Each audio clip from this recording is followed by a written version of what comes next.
first edition of the Naharjito Bookathon presented in association with the Raisoni Foundation. In this session, we shall be exploring the book Roll of the Dice, Duryodhana's Mahabharata. The Mahabharata endures as India's great epic. Jaya recounts the Pandavas' saga from the victor's viewpoint, while Ajaya tells the tale of the unconquered Kauravas who faced total annihilation. In the heart of a powerful empire, Bhishma struggles to maintain unity as Dhritarashtra, the blind king, and his queen Gandhari rule from the throne. Ambition burns in Kunti, the Dowager queen, longing for her firstborn to ascend, while across the realm, figures like Parashurama, Eklavya, Karna, and Takshika shape destinies amidst brewing revolutions and personal quest for greatness. A speaker for this session, Anand Neelakantan, says he is often mistaken for an Asura, for he too has curly hair. Anand had enough of the prank of little asuras who irritated him in his sleep, and so he decided to give it back to them in this book. When not disturbed by the naughty little devils, he writes many a bestsellers such as The Rise of Shivagami, Bahubali Before the Beginning, Book 1, Asura, Tale of the Vanquished, Ajaya, Roll of the Dice, Ajaya, Rise of Kali, Vanara, The Legend of Bali, Sugriva, and Tara, and most recently Chaturanga, Bahubali Before the Beginning, Book 2. Anand also devotes his time penning down screenplays for television, such as Siya Ke Ram, Ashoka, Mahabali Hanuman, and columns for the Hindu Indian Express, the Washington Post, and the Sunday Express magazine. In his free time, Anand, along with his wife Aparna, kids Ananya and Abhinav, and trusty sidekick Jackie the Blackie, battles clumsy and naughty asuras, are always ready with their next mischievous prank. Our moderator for this session is Samantak Bhandra. His poems and reviews have been published in magazines and anthologies like Rain Taxi, The Missing Slate, Solstice Initiative, 40 Under 40, Not Magazine, and Taj Mahal Review, among others. He has been conducting poetry readings and workshops in Bangalore, Pune, and Mumbai since 2014. He's a TEDx speaker and a Millennium Fellow and has worked in sales, marketing, and CSR roles with Titan Company before joining Manjul Publishing House as the head of marketing and promotions. Currently, he runs his own branding, marketing, and art consulting company called The Sound Through, which he helps authors and publishers market their books better. I would now like to hand over the session to our moderator. Thank you, audience, for joining us today for this very interesting session with a man who needs no introduction, Mr. Anand Neelakantan. I think it's very exciting to be able to interact with him, given the genre he writes for and the kind of characters that he is able to portray. So, a warm welcome to all of you. And Anandji, thank you for joining us. It's an honor and pleasure to interact with you today. So, without much ado, first we started off with, I mean, this new book before we get into this new book of yours, first we started off with Asura, then Ajay, the Duryodhan's perspective, Mahabharata, and now you have five unsung, unheard, I will not say unheard, but relatively less heard of characters from Ramayana, and you write a whole book about it. So, can you just tell more about this whole fascinating aspect of looking at a story from a very, very different point of view? Thank you so much. This is a part of my series which I have been writing, exploring Ramayana and Mahabharata from various categories. The only book series which didn't belong to this was the Bahubali series which I wrote, the three books of Bahubali series. Other than that, if you see, the work has been started with Asura from Ravana's perspective. Then in television, I had done Siya Ke Ram for Star TV from Sita's perspective. Then I followed it up with Mahabali Hanuman in Sony TV from Hanuman's perspective, the entire Ramayana story. Along with that came Vanara from the other side, Bali and Sugriv and Kishkinda, where Bali is the hero and Sugriv being the anti-hero. The book had come called Vanara, which is instantly becoming a film. And then after Bahubali series came, then I had come up with two books together actually. One is Many Ramayanas, Many Lessons, which came as an audio book in Audible. It's an Audible original show. Along with that, this came. So same from the Amazon Westland team as Valmiki's Women. So in this, what I am doing is this also actually is a part of a sub series. I will be following this up with Valmiki's Women who have not been covered in this series, like women like Mandodari, women like Ahalya, Sulochana, Indrajit's wife, and all will come in the next series. And then Vyasa's women is another thing which I'll be doing. So it's a part of the series in Ramayana and Mahabharata world which I am writing. So why I choose these women? One is obviously the origin of Sita, how she originated, the idea originated in Valmiki's mind, Bhumija. Wish I could have done it in the television, but television has its own grammar, so I put it as a book, as a novel. I mean, semi-novel, novella. And then as short stories, I went on with Shanta's biography. Shanta is the elder sister of Ram. Lord Rama. Many people, Lord Ram. Many people might not be aware of the character, but it is Shanta's sacrifice that is the cause for Ram's birth. So she is the cause for it. She is the firstborn of Dasharath. If she was born in some other country, in the sense other than Ayodhya, say if she was born in Mithila or some other place, she would have been perhaps the ruler of the kingdom. Mithila or wherever she was born, depending on the place. But Ayodhya has a unique way of looking at women.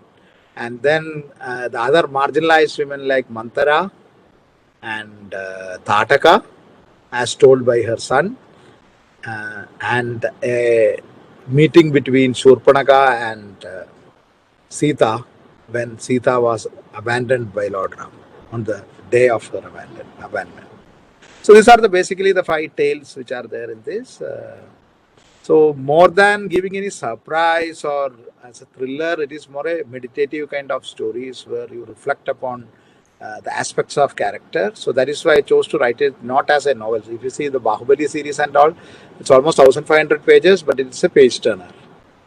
Where it's a thriller minute kind of thing. Whereas this writing is entirely different in the sense it's more calm, relaxed, reflective kind of writing. So this I wrote as a relaxation while I was doing such high octane stuff. So this has to be seen in that perspective. It's more poetry than what you call a thriller, which have been some of my other books. This whole idea of it's very interesting the way you treat your characters, especially when we look at the whole concept of looking at Mahabharata from the eyes of Duryodhana or looking at Ramayana from the eyes of Ravan. And here also, I mean, when we come to characters, it's not only about mainstream characters or minor characters, but you have given a very different, what should I say, interpretation of the character of, say, someone who is universally derided or, portrayed as evil, someone like Manthara. I mean, I don't think too many people have found any virtue in her. Everyone finds it very convenient to kind of, deride that character. But you've been able to interpret these characters in a very, very new light. And it's very, not only very interesting, but it forces one to think differently and radically, putting oneself in that time and era and understand what the character must be going through. How do you build these characters and how does this whole process happen? I build it by seeing the characters in and around me. So all my stories are contemporary. Even they might be set in Ayodhya or Lanka or Kishkinda or Hastinapura or Mahishmati of Bahubali, but they are all today's stories. None of them are Puranic stories. That's one way of looking at it. So Mantra is the maid in my home or your home or anyone's home.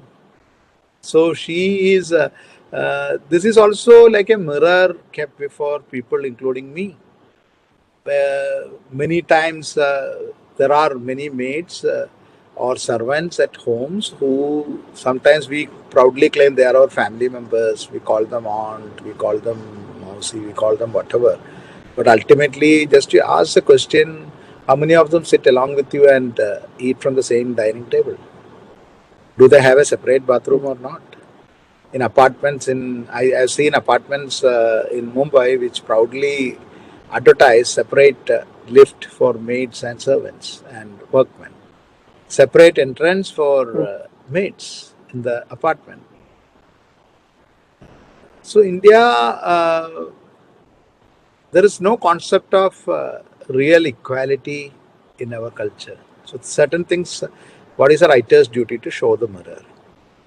We have high concepts about respecting women, respecting elders, this, that, and all, but ultimately, this also happens, or this is what actually happened. We swing from one extreme to the other. Either you respect them or you keep them down. There is no concept of equality. So Mantara, when I write Mantara, what will be going through if I am that maid? How will I be thinking? I have been plucked out of poverty and I have been brought into a luxury. So I live in Mumbai. In Mumbai is one of the richest cities in the world. The world's richest people live here. Some of the world's richest people. But 70% of the people are hopelessly poor. 70% live in the slums. We are able to afford a difference, if I may say, from where I grew up. I cannot afford a maid or a servant or a driver, perhaps, if I live in a state like Kerala. Here I am able to afford it because, or many of us are able to afford it because of the huge rich-poor divide which exists in this our metropolitan cities, basically. So this is what I am trying to tell through. I am using the tools of Ramayana, but these are all political statements too. Political as in not as political parties, but as ideological statements too. So she is plucked from the state, from the slums, and she is in the lap of luxury. So now she has conflicting emotions. One is that insecurity which comes, and she is there. She feels herself lucky, and her biggest fear is when she will lose the job, when she will lose the affection. So she goes overboard in showering her affection or being protective to her job. This all comes from observation of people, basically. At the same time, the way she treats other servants because of her privileged position also is something which we see in many of the homes and other places when we observe it. Of course, it is not 100% what you call experienced, because I never worked as a maid. So I can only project myself and see. So it is not 100% authentic. It's a reflection of a reflection. So that lacuna always will be there. It's not a lived-in experience for me, rather it is an observed experience what I am trying to bring. Same thing with Tata. When you talk... Yeah, good, sir, sorry. No, when you were talking about lived-in experience, I mean, the very fact that you're writing about women characters, and that also five of them, I mean, and you must have, while thinking through about what they were thinking, you must have gone through this whole gamut of emotions and experiences, and I have read part of the book, and the way you are able to almost describe what they must be going through and almost tell us their feelings and their emotions. I'm sure it was a roller coaster for you yourself as well. Every book is a roller coaster ride. One of the challenging books I wrote was Bahubali. I'm bringing it here. Why? Because of the scale of the book. It's 1,500 pages, 3 books. And in an era when attention span is 20 seconds for people, the challenge was to hold the attention of the reader to read these tomes. It is not 50 years ago where people used to read 500-page book, but I needed that much space to tell the story. And I had 40 characters in that. So in 40 characters, there were princes, there were princesses, there were slaves, there were orphans. So I had to get into the skin of each of the characters. There were pirates. So I had to get, it's a huge epic in the sense that not that it's a epic quality, I'm talking the scale of it. 10 to 12 times bigger than the film. So story volume is concerned. That's why it's becoming a Netflix series also. So when along with that, I was writing this. So it was easier for me to get into the skin of characters because I was already doing the role play of almost 40 characters. Some are kings and some are villains, some are noble heroes, some are with flaws and all those things. So I was gambling 40 characters, another 5 characters was a part of the job. Not very difficult. So you were telling us something about Tadaka when I interrupted you. So like to continue on that? The Tataka was a difficult story to write because it was not just an observed experience. You don't get to observe, at least I have not observed many of the tribals up close recently, at least. When I was doing my Asura 10-15 years back, when I was doing the research, I used to travel extensively and hear many of the oral storytelling and all. So many of my books owe it to that, this kind of oral storytelling tradition across the country, which I have told in my many Ramayanas, many lessons where I have cobbled together or I have stitched together the thousands of versions of sub-stories of Ramayana from various cultures across Asia to tell the narrative.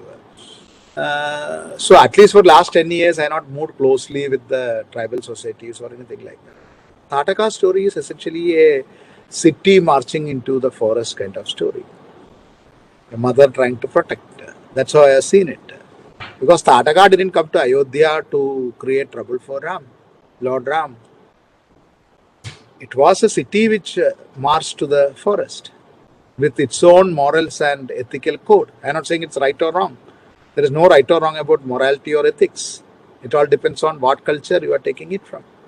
So it is a city's ethical code which is going there. So for as far as Lord Ram is concerned, a Rakshasi who is trying to stop the sacrifices is an evil person. Nothing wrong in thinking like that. So and he has been called to finish her off because she is creating so much trouble. From Tataka's viewpoint, who are these people coming to my forest and doing the sacrifice? If you see the actual Ramayana or the older scriptures, many of the sacrifices sometimes involved animal sacrifice. And Tadaka is a Yaksha, not a Rakshasi. From the Yaksha, and Yakshas are tree spirits. They are the protectors of environment and the forest. Their morals and values are that of a tribal society. So it is a contemporary story where we take our progress and society. Same thing which I had played out in Ajaya also, where the building of Indraprastha.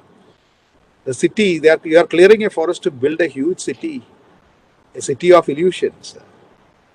That is why these books are so contemporary if you know where to look and how to look at it. So Correct. Arjuna goes and kills everything that flies, crawls, runs or swims, burns down the forest, kills all Nagas. That Nagas, his Karmapala comes back, that Nagas come as Takshaka comes to kill Parikshat later, the king of Nagas. But that apart, it is a city marching to the forest in the name of progress, nothing new. So you get into the skin of a tribal and think about it. They have a set of values, they have a set of songs, they have a set of stories, and suddenly they are getting replaced by new stories, new culture, new ethics, new morality. So whether she is a villain or a victim doesn't mean that the person who killed her is a villain. It only means that possibly there is another side of it. A government which thinks, see, these are all very fine lines of morality. Any government for that matter, not any particular government, today's government or yesterday's government, any ruler thinks that my people wants to have good life, food for his people. So he decides that I will clear the forest and make industries or make farming. It's a noble cause. He's doing it for a noble cause, right? But then whose noble cause? Which people becomes the question. Because he is doing for, say, the people in the city. They want food, they want electricity. So you have to dam the river. You have to mine the coal. You cannot avoid, you cannot stop the progress. But when you are doing that, there are people who are affected. As far as they are concerned, they will try to stop it because it is a matter of their livelihood. So Tadaka is a mother who is fighting for her rights. But seen from this side, she is the one who is stopping the progress, who is stopping the civilization progress. Whose civilization? City, the city people civilization. So here lies the conflict, here lies the irony, here lies the story. Fantastic. I think the way you have put it and the kind of perspective that you bring in, using these characters and they come to life to us, and these stories are as relevant today, or perhaps more relevant today than it was during the Puranic times. Because I think today whatever we see is hugely magnified all around us. All these stories have a huge relevance. So, what draws you into these stories? No, actually, these stories were always like this. If you read Mahabharata, it is never a glorification. I'm not talking about Bhagavad, okay? I'm talking about Mahabharata. Even in Bhagavad, if you see, it is not a pure glorification of good versus evil. There is nothing like that. That's why all these stories are there already. It was during the Bhakti era that one side got glorified and other side became evil. Otherwise, our Puranas are about the eternal debate about what is Dharma and what is Adharma. Kurukshetra is Dharma Kshetra because it is the clash between two definitions of Dharma, not the clash between Dharma and Adharma as it is made out to be in the recent times. Because if it was Dharma which won after the Kurukshetra war, the Yuga which should have risen should have been Satya Yuga, not the Kali Yuga. Correct. If after the Kurukshetra war, it is the dark age which has risen, isn't it ironical that the Dharma won? True. So what did win? What was the thing which actually won? So the Kali Yuga's definition is given as the time when you confuse Dharma with Adharma and Adharma with Dharma. It gets more and more confounded and confusing. That's what we are experiencing now. So for convenience, see, these are all our Puranas, Vedas, Upanishads, or the Tamil classical literature. They were all about debates, never about commandments. It's an eternal debate, including Bhagavad Gita is a debate. It is not thou shall do that, otherwise you will rot in hell kind of commandments. It was always, the emphasis was always on using your conscience, using your intellect, your logical and critical thinking, and to understand what your dharma is rather than dictating what dharma is. The spirit of Bhagavad Gita itself. That's why Krishna says after the Bhagavad Gita, he's told, I have given you the deepest of all wisdom. Now use your critical thinking and logical thinking and do what is right. He didn't say if you don't do this, you'll rot in hell. So, Mahabharata's purpose is to debate dharma. Rather, that is why both Kauravas and Pandavas look right. If you read it in a neutral fashion without the glasses of bhakti. The bhakti gives a glasses saying that whatever Bhagavan does is Leela and whatever Bhagavan does is Dharma, and if you are not able to swallow it, please call it a Leela. So it's just play, who knows what it means. That's a convenient excuse we take. But the purpose was not that at all. The purpose was, if you read the Bhagavatam, it starts with this. Krishna is a Dharma Paramatma not because he does everything right. He is a Manushya avatar. It is because he is unaffected by what he does. He is detached from it. Not because whatever he does is right. So what we have done is we have been influenced by the Semitic religion, Abrahamic religion, because we are also influenced by the Western thoughts due to colonization and before that the Islamic rule. So we had taken many of their theology into this and the Bhakti era coincided with that. So we went to the concept of absolute God, where God is infallible and God does no wrong. But in Indian Puranas, there is no absolute God, or rather everyone is God. The one who knows it, like Krishna and other people, they are Paramatma. The one who are yet to know it, one who is covered by ignorance, who think that this body is us, those people they think they are human. Otherwise, everyone is God. So there is a conceptual difference between God in the Western way or the Semitic Abrahamic religions and that of the Indian Dharmic religion.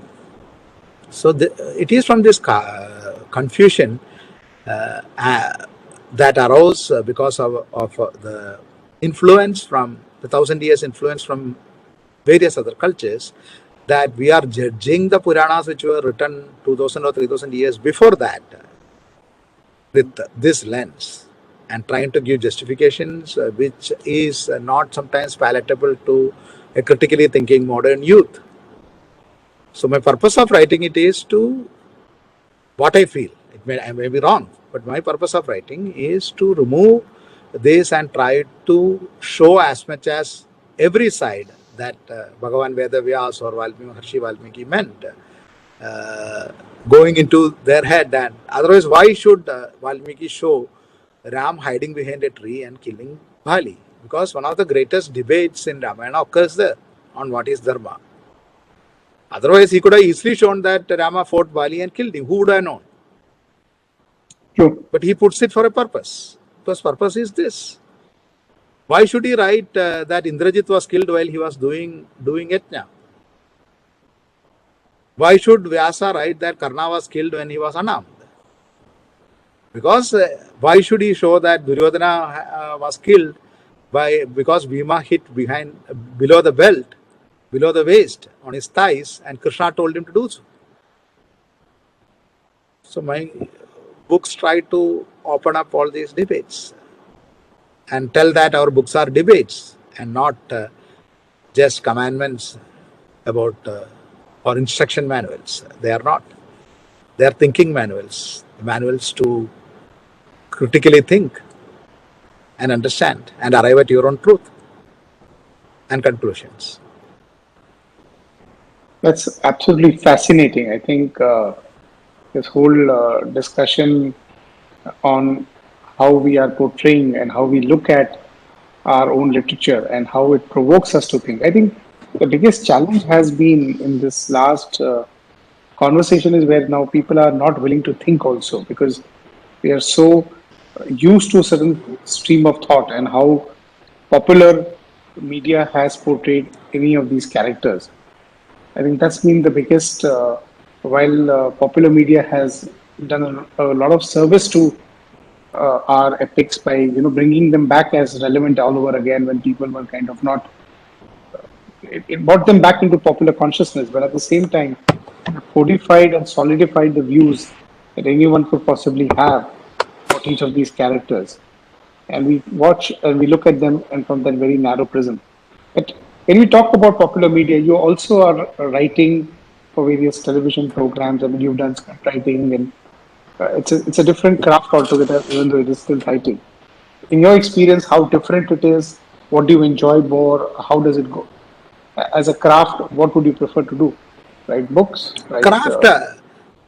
Craft, I would always prefer to write poetry in my mother tongue, I say. which may never get published, and I won't be able to earn a living. So I'm a professional writer. So I cannot say I will write only this, and I'm not a hobby writer. I live with this. So I have no shame in admitting that I write many things for money. So television I write for money. Mm-hmm. Whereas the books is where I pour my heart into.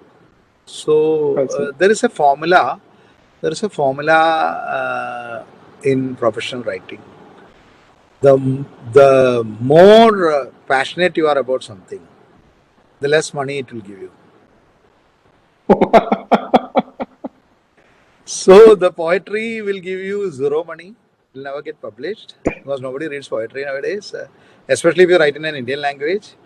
Then the least money you get if you write short stories in your mother tongue. But I write much better in Malayalam than in English. Then comes you write it in English. A slight compromise you have made there. But I write short stories like this Valmiki's Women. It's very peace-giving and very satisfying experience to write short stories because it is crisp. Every word has to be crafted. Novel you can have this thing. So you get slightly higher money than the other two what I said, but much lesser than what you write a novel.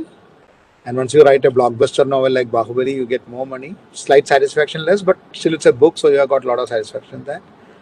Then you go to TV, which gives the maximum money actually. In between there is films and what do you call OTT. Because OTT per episode you may get more, but it's limited. 5, 10, 10 episodes, 15 episodes. So that gives the slightly higher money than, not slightly, much higher money than the novels. So you do that, and so I am in that space now. I stopped writing TV. I am in that OTT space now, OTT and films, and I am writing screenplay because it is a mid ground. I am getting decent satisfaction and very good money also. Very fine. Whereas television, I stopped writing because television is only about money. I am getting zero satisfaction. So I am not doing GEC anymore. I think the last one was with Hanuman and a few episodes of around 100 episodes of Chakravarti Ashok. After that, regular television I have rarely done. I have done for OTT platforms. I do consultancy sometimes for television where other people write, I fix it and other things. But writing, I'm not writing screenplays because it is a very tedious work. You have to subscribe to popular perception and you have to do it purely for money. So initially I did it until my financial position stabilized. Now I can afford to sit and write poetry also. So now it's pick and choose my work. No, I'm Very sure candid if answer. absolutely, and I appreciate it, and I think uh, if today you would publish poetry, you have enough fans out there, and the people who are watching this, who will not only love to buy those books but read your poetry as well, especially given the nuances and the perspectives that you bring about. So, only disadvantage would be that if it is published in Malayalam, in which you are writing your poetry, it would be out of bounds for a lot of your No, fans. And I not publish much of the poetry also. These are all things which you write just for the heck of it, so that my writing skills improve. These are all the practice things you do. but I'm sure, sir, that a lot of people would love to read your practice work also, especially the You are poetry. scared to show it to the world actually. No, but I have read your books, and I found the perspectives extremely fascinating. The anti-hero or the picking up the cudgels for the downtrodden or the one who is labeled, because that is how our society functions today, where we just push people into a label and then they become unidimensional labels for the rest of their lives. Oh, he is like this, or whether it is in public life or even when we talk about our own social environment. It's a very common thing to push people into a certain box. And what I find with your books is the ability to not only break those molds, but provoke the reader to think. And today, while talking to you, and when I hear the candid response that you gave to the previous question, I think it's an extension of your personality where you are so forthright and so giving, and I think with that you are also able to provoke somebody else to actually think in those lines about how we live and the world around us. So tell us something. Where does all this inspiration come from? What are you in your life? I mean, you mentioned you're a professional writer, but I'm sure you didn't start off with wanting to be a professional writer and just started writing. And how did this whole anti-hero thing start in the first place? Because your first book itself was something which was very uncommon, which is looking at Ramayana from the eyes of Ravan. Uh, I grew up in a place like that. I grew up. My childhood was filled with these Puranic stories in various formats, like Kathakali and other things. I grew up in a place called Tripunithura near Cochin. So this is the royal kingdom of the old Cochin. Cochin kingdom is the old ancient Cheras. So this is a very culturally vibrant place. There is an old Sanskrit college, and there are around 108 temples. A music college also, from where the great singer Yeshudas had graduated. So this is a very culturally vibrant place with a lot of traditional values, with all its plus and minus points. Uh, so Kathakali has a tradition of taking up the same kind of things right from 15th century, 16th century onwards. Taking the cudgels for Bali, taking this thing for Karna, for Duryodhan. So I grew up seeing that, listening to that, listening to the music of it, and all those things. I'm not an expert in that because it's a very you need training to properly enjoy the classical art. I'm not trained in enjoying it. I am just like casually I enjoy it as a storytelling and other things because it's very nuanced classical art form, the Kathakali, with all its mudras and song. But songs, its literature is very fascinating. So more than seeing Kathakali, I heard the poetry of the literature, what they sing. And in that, all these things about whether it is of Karna's anguish or Duryodhana's thing, because Duryodhana, um, Urubangam is the Bhasa's play. And Kudiyatam does it. Kudiyatam is another one of the UNESCO certified, one of the older, not one of the, it is the oldest living drama form in the world, which is still practiced in Kerala. It's almost 2,500 years old, the drama form. Sometimes in Sanskrit, sometimes in Malayalam. So even in that, Bhasa was the first person who wrote Urubangam, taking up from Duryodhana's side, Duryodhana's last moments. So these are the things which had inspired me. Bhasa had also written Panjaratra, not the Narada's Panjaratra. I'm talking about Bhasa's Panjaratra. That is about the 5 nights where they solved the Mahabharata war through peace talks instead of the war. So this is nothing new. There's a great Sanskrit poet had done it 2,400 years ago, 2,500 years ago, the same thing what we are doing now. This kind of traditions were always alive in the country. And another classical art form in Kerala, the Ottantullal, also deals with. So some of the lines which I have put in Ajaya comes from a play called Kalyana Saugandhikam, where Bhima goes to take the Kalyana Saugandhikam flower and meets Hanuman in his Kadalivan.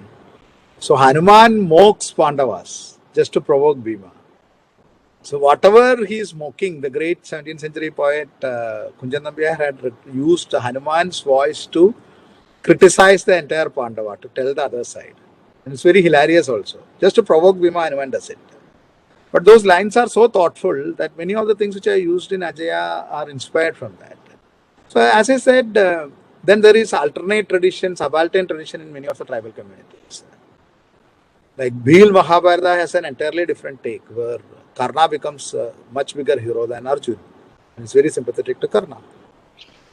So all these, when I was researching and going around and hearing about it and all, this all influenced my writing. So I thought I'll write something which has not been told yet, which used to be told many years back, many thousand years back, and bring it to the mainstream. So I chose to write in English. I was initially writing in Malayalam. I chose to shift to English so that it will gather a wider audience, and the gamble paid off actually.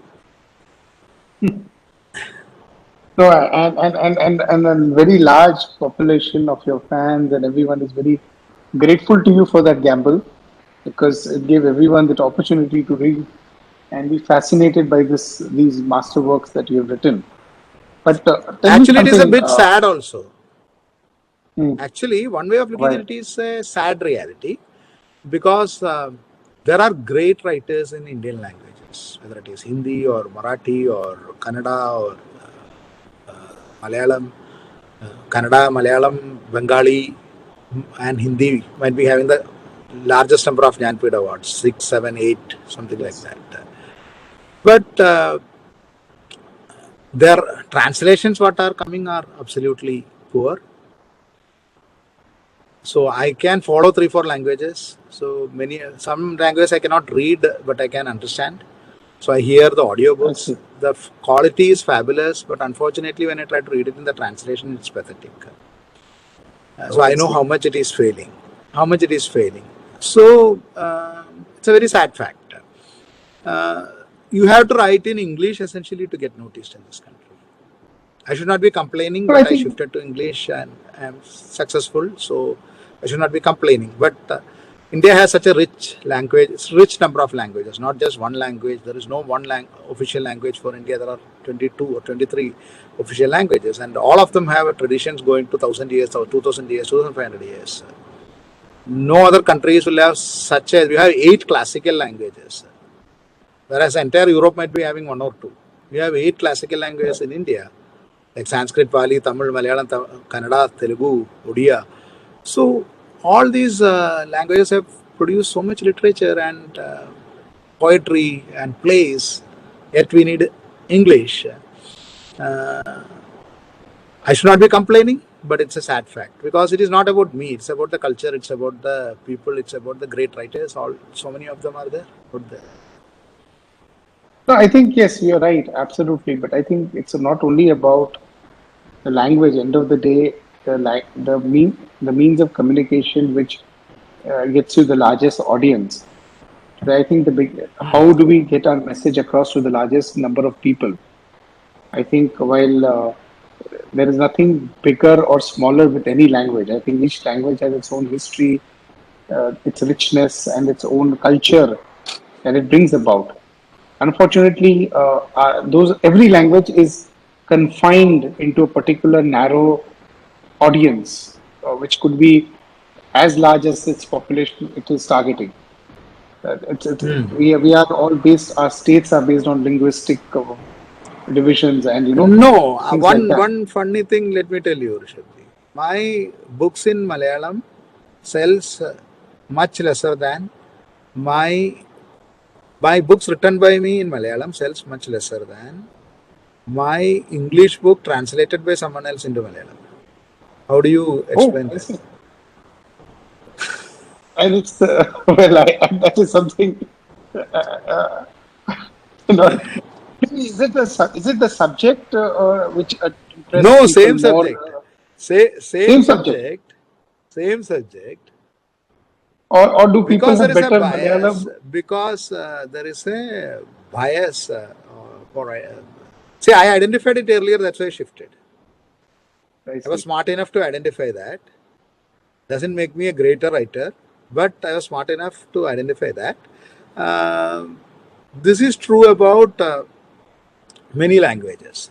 So one of the prominent writers in Hindi, who is like a guru, he told me this, that your book, when I was translated to Hindi, the Asura, I had asked him to write a forward, and he had gracefully accepted. It's a great writer. He said, the ironic fact is that, Anand, your book will in Hindi will sell more than our books, and which it did. At that time, I didn't know about that. Later, after 2 3 years, I found that my books translated to Malayalam have sold 10 15 times more copies than my original books in Malayalam. So, No, of course. what is See, this bias? English takes a. No, there is definitely a bias, whether it's even in medium of education. I mean, today every parent from whatever strata of society he or she is in wants to put their children into English medium schools, wants to give them education in English. Today, it's an Nothing wrong with unfortunate that. reality that English is a language which you should know. It's a must. And I had struggled a lot initially to learn English, and it was much later that I came to English. And you require that language for that. English is a fantastic language, and I think if you want a common language for India, for practical purposes, for worldly purposes, I think it should be the neutral English across the country, because everybody will have the same absolutely advantage and disadvantage if you make it English. So correct. I have always argued for English.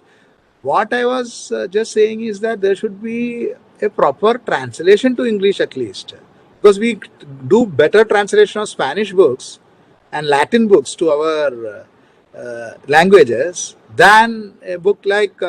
I've seen many of my friends in Kerala who are avid readers. Kerala has a lot of big reader population, just like Bengal and Maratha, Marathi. These are the 3 languages which has maximum number of readers, sometimes rivaling Mm. Hindi, in spite of Hindi having 10 times the More population, population. more population. But yet, an average Malayali, my Malayali reader friends would have read more of Marquis or Umberto Eco than, say, a Kannada writer, the next door state, where fabulous writers are there, or a Gujarati writer. I think Whereas it's also culturally, something to do. what is there is a huge difference between, there is much less difference between Karnataka and Kerala than Kerala and Latin America, or a Correct. Japan, or a Germany, or a China, right?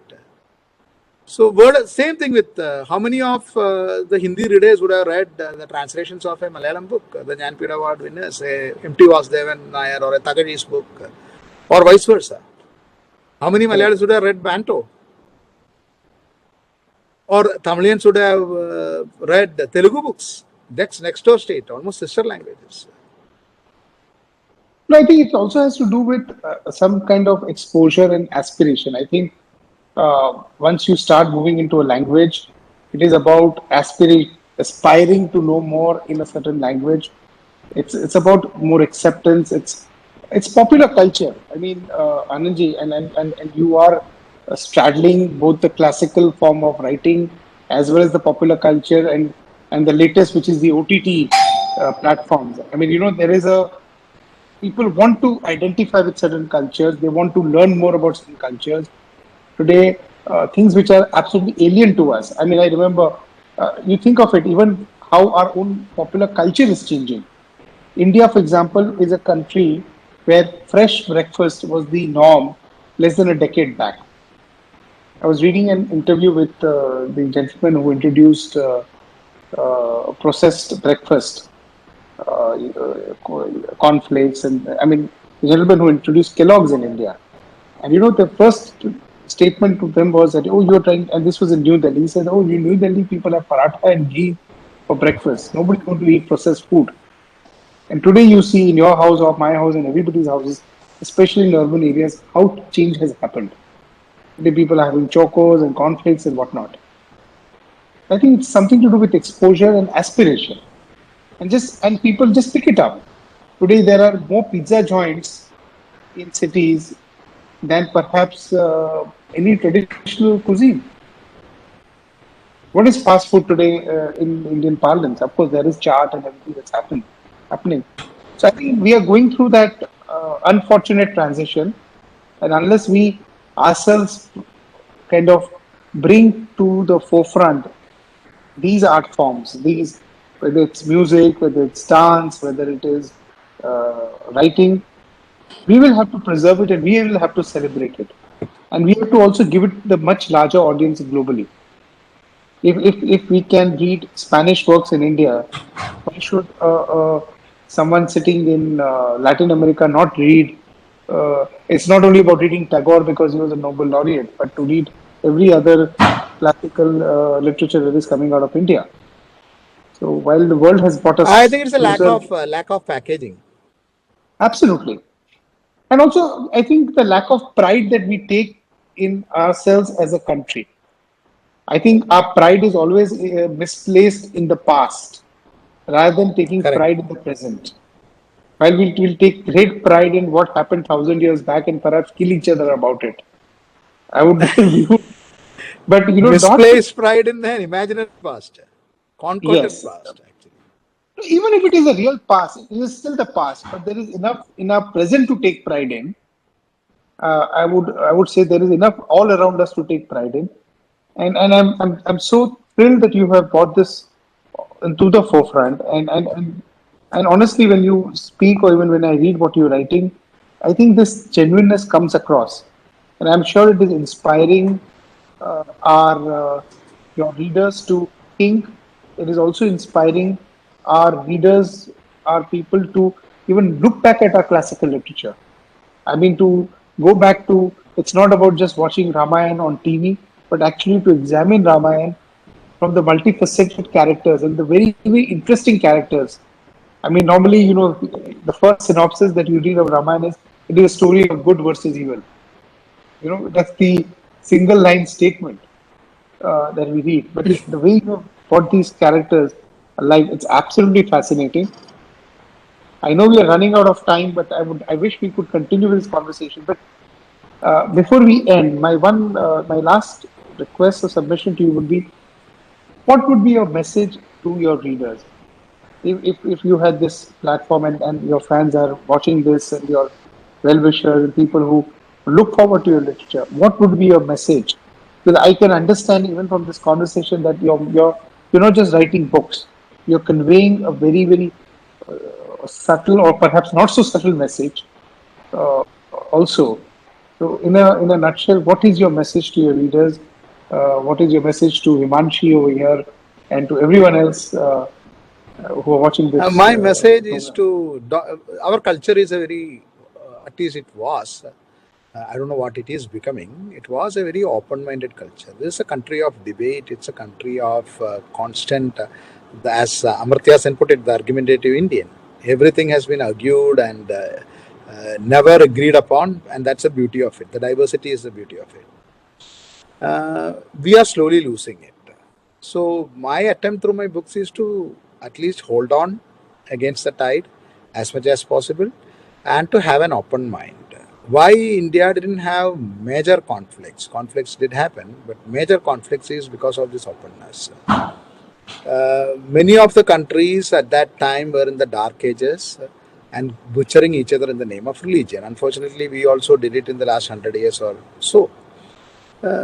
We were a country of acceptance. So my books are about shining the torch at the so-called dark shades to show that once you shine the torch from the other side, the side which was bright may become dark in the shadows.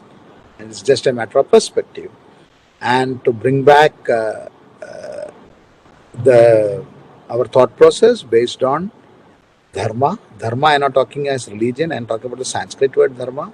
And there is no definition for it because the simplest and easiest definition is swadharma, what your conscience dictates. That is the greatest God. Nothing more, nothing less.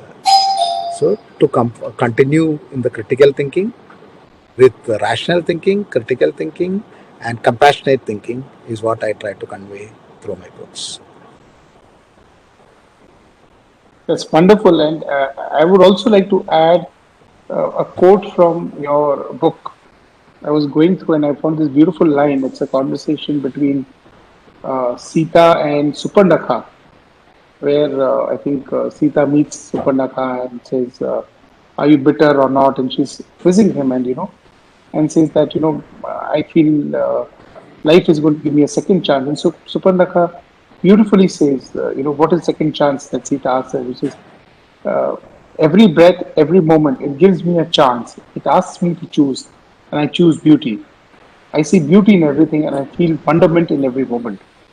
These were really, really wonderful lines which really touched me, sir. And thank you for sharing these wonderful sentiments and provoking us and perhaps showing us the mirror about where we are and how we can move forward. So, thank you very much. It's been an honor, absolute honor, in fact, to be able to speak to you today. And I'm sure that everybody who has been watching us and everyone who will perhaps watch the recordings in future will be inspired and motivated not only explore what you have written, but to think for themselves and also perhaps look at other Indian authors, look at classical Indian literature, and see what we can do about it. So, thank you very much, sir.